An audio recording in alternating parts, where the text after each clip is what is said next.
right, guys, we're going to start the practice painting. Okay, remember with our practice painting, our goals are to come up with a unique composition, design our own custom color palette, and to practice blending or using gradients. Now, first, we need to decide on design. Okay, remember the examples I showed you. We're using just different shapes and lines to break up our canvas.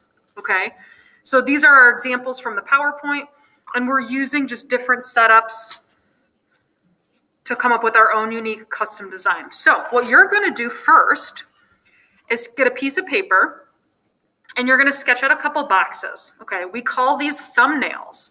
This gives us a good idea of how we can practice or maybe set up our own custom design.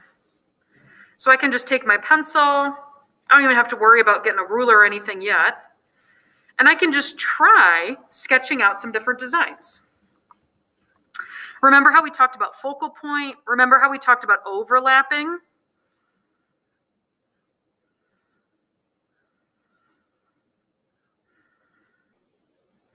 Think about ways that you can fill your canvas in unique ways. You should think about the background as well as the foreground, meaning what's in front versus what's in the back. If you want to try some different shapes, by all means,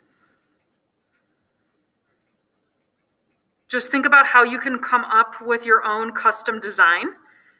Make sure that you're using those techniques of composition that we talked about. Once you do a couple different designs and get a feel for what you like, you want to decide which design you like best. Okay, now that's going to be the design that I want to put onto my canvas. Okay, so the second thing, or the second step, is getting your design onto your canvas.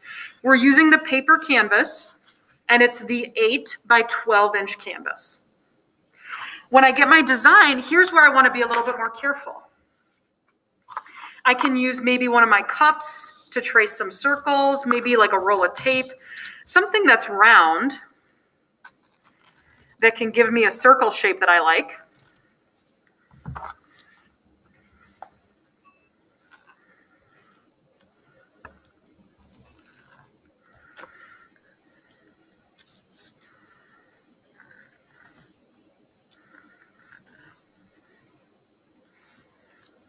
Or also maybe use a ruler.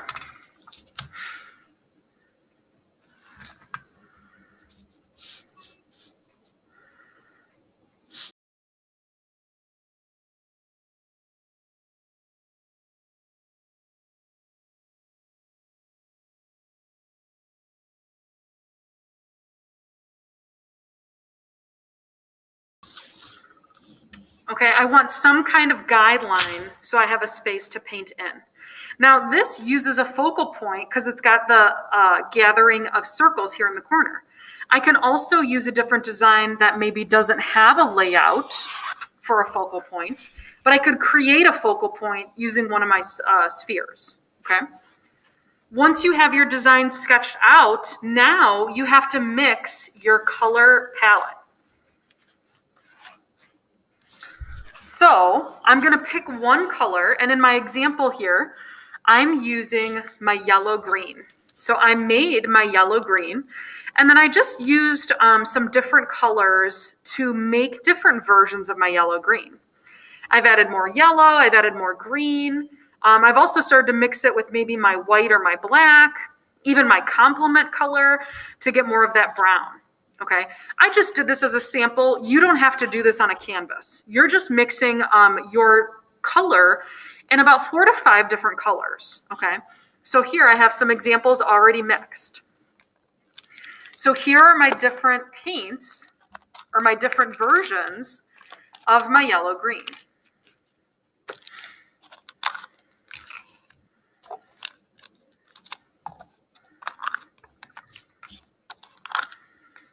Okay, so here's kind of like my normal yellow-green color, and I've mixed it to be a couple shades lighter and then a couple shades darker. And this is what you want to do. Okay, you're going to get some of the cups from your toolkit, and you're going to mix at least 4 different versions of your color. So in my example, that's yellow-green, and I've mixed a couple different versions of my yellow-green, so I have it all ready to go.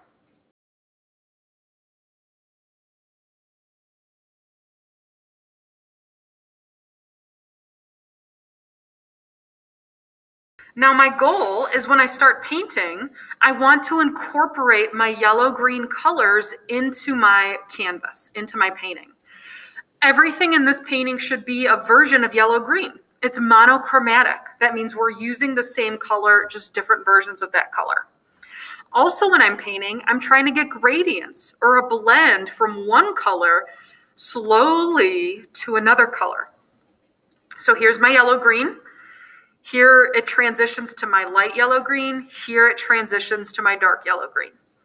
Also in my background, here's my light yellow-green, and it transitions to light and dark versions of my yellow-green. Okay, that's the goal. So now I'm gonna start to paint. Okay, I've made a couple different versions of my yellow-green on my wax paper. So I have my light and my dark for an example. Now I'm ready to start painting. So you can start with any part of your painting. We're just trying to keep it all monochromatic. So for example, if I'm gonna paint in this space here, I wanna go from a light to a dark in some way. Okay, so I'm gonna pick up my lighter version of yellow-green and I'm gonna start to paint it on my canvas.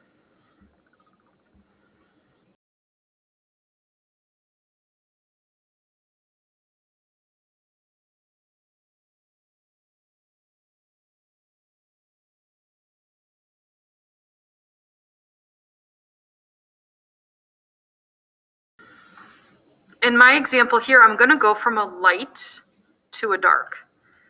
So what I wanna do is get my colors onto my canvas. I'm being careful of lines and edges, so I'm keeping things neat and I'm using good craftsmanship. I'm cleaning off my brush in between adding my colors, so I'm able to get a good clear transition from one color to the next.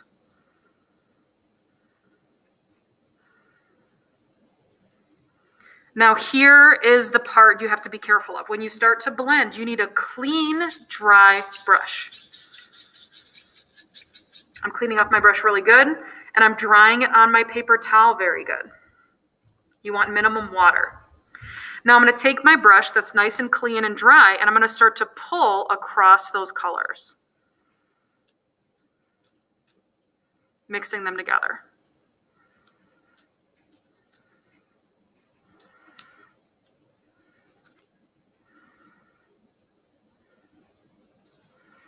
I'm using very little pressure in my brush, meaning I'm not pressing down very hard. Now I have a lot of paint on my brush. I'm going to clean it and I'm going to dry it again.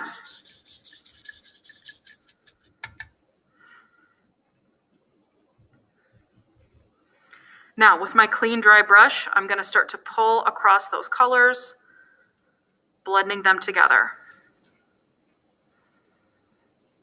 Again, light pressure. I'm not pressing very hard.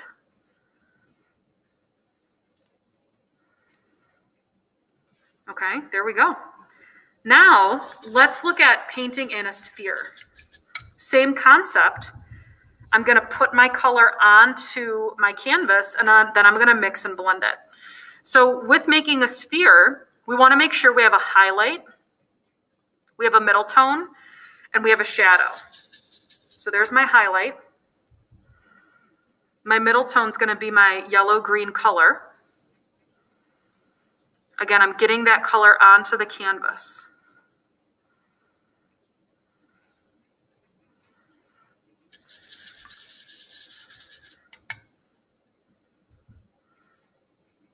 And then here's my shadow.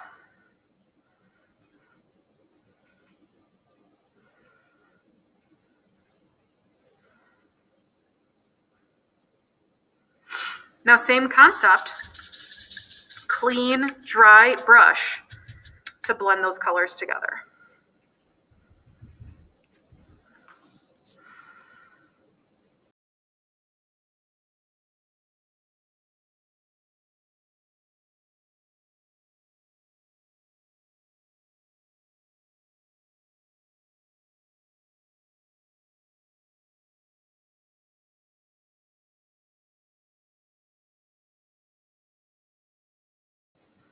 as I'm painting around my circle. I'm painting in the direction my circle would curve.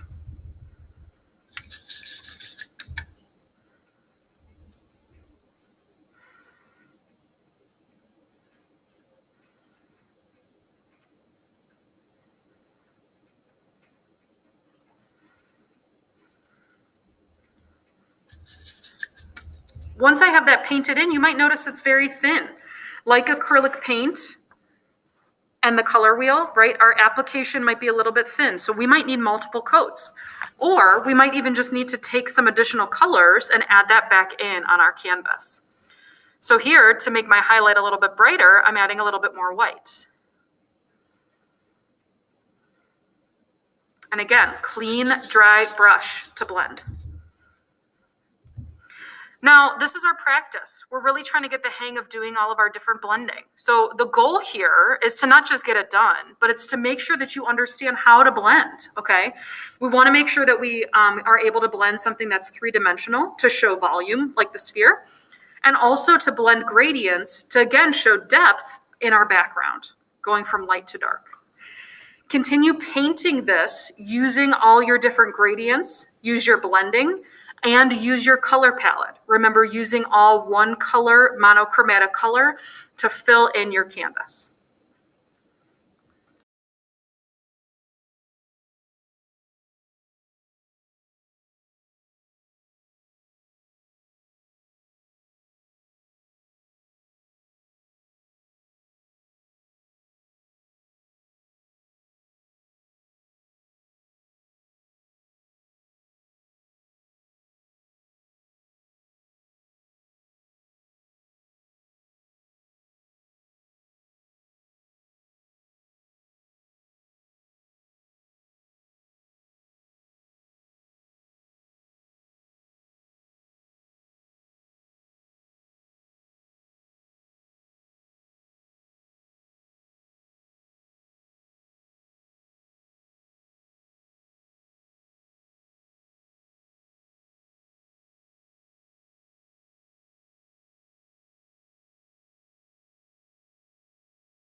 This should give you the idea of how to get started. Remember to continuously reevaluate how you're painting. If it looks too thin or you're missing spots, definitely make sure you go back and give it a second coat, okay? It's really important in acrylic painting, we have nice solid colors. So in this case, I would really go back over that one more time and start to blend that more out, making sure you're really getting solid opaque colors.